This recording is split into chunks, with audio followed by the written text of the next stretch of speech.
Hi hello friends, welcome back to my channel. ఎలా ఉన్నారండి అందరూ? నేనైతే చాలా బాగున్నాను. మీరు కూడా చాలా బాగుండారని మనస్ఫూర్తిగా కోరుకుంటున్నాను. ఈరోజు వీడియోలో అనకాపల్లి నూకాలమ్మ గుడికి వెళ్తున్నాను అనమాట. నూకాలమ్మ తల్లిని దర్శించుకొని వద్దామని చెప్పి.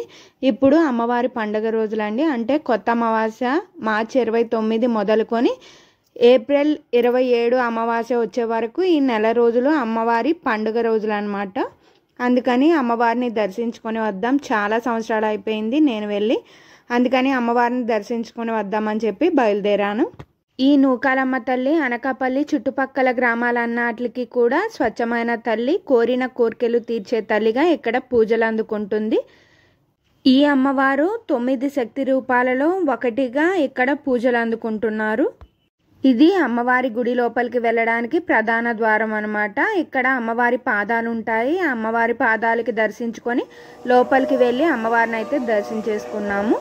గుడి లోపలికి వెళ్ళే ముందే ఆ ప్రధాన ద్వారం దగ్గరే అటు ఇటు కొబ్బరికాయలు, చీరలు అన్నీ అమ్ముతారనమాట. అవి కొనుక్కొని గుడి లోపలికి అయితే వెళ్ళాలి.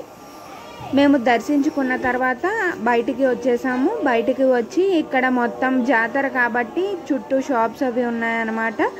ఇక్కడ అమ్మవారిని చిన్నగా ప్రతిష్ఠించారు. ఇదిగోండి, ఈవిడే నూకాలమ్మ తల్లి. అంటే గుడి కన్స్ట్రక్షన్లో ఉందండి. ఆల్మోస్ట్ 2-3 ఇయర్స్ నుండి కన్స్ట్రక్షన్లోనే ఉంది. పెద్ద గుడి కడుతున్నారనమాట. అమ్మవారిని ఇప్పుడు ఒకవైపు గుడిలోనే ఒక పక్కగా ఒక బిల్డింగ్లో ఉత్సవమూర్తిగా తయారు చేసి అమ్మవారి దర్శనం ఆ ఉత్సవమూర్తిగానే ఇస్తున్నారనమాట. ప్రస్తుతానికి గర్భగుడిలోకి అయితే అలౌ చేయట్లేదు. ఎందుకంటే చుట్టూరు కన్స్ట్రక్షన్ జరుగుతుంది కాబట్టి గర్భగుడిలోకి అయితే ఎవరిని అలౌ చేయట్లేదు. అమ్మవారి ఉత్సవమూర్తిగా అమ్మవారి దర్శనం జరుగుతుందన్నమాట ఇక్కడ. ఈ అమ్మవారి పండుగ రోజులు, ఈ నెల రోజులు కూడా భక్తులు పోటెత్తుతూ ఉంటారండి గుడికి. అంటే బుధవారం, ఆదివారం ఈ టైముల్లో అయితే ఇంకా రష్గా ఉంటుంది టెంపుల్. ఈ అమ్మవారి గుడి ఆవరణలోనే చిన్న చిన్న పాకలు, చిన్న చిన్న షెడ్స్ కింద వేసి ఉంటాయి అన్నమాట. చిన్న చిన్న రూమ్స్ కూడా ఉంటాయి. వాటిల్లో అమ్మవారికి మొక్కుకొని కోళ్ళు, మేకలు ఆ తర్వాత అక్కడే వండుకొని భోజనం చేసి ఇంటికి వెళ్తూ ఉంటారు భక్తులందరూ. నేనైతే నార్మల్గా అమ్మవారిని దర్శించుకుందాం, ఇప్పుడు పండుగ రోజులు కదా అని చెప్పి అయితే వచ్చాను. అమ్మవారి దర్శనం చాలా బాగా జరిగిందండి.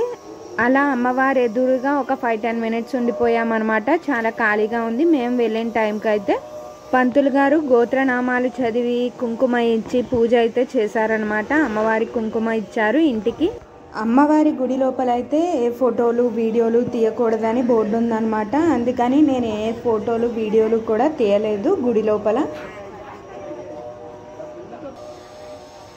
అందరినీ చల్లగా చూడు తల్లి, అందులో మమ్మల్ని ఉంచు అని చెప్పి దండం పెట్టుకొని ఇంకా మేము రిటర్న్ అయితే బయలుదేరిపోయాము.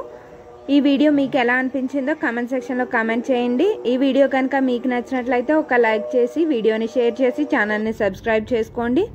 Thank you for watching.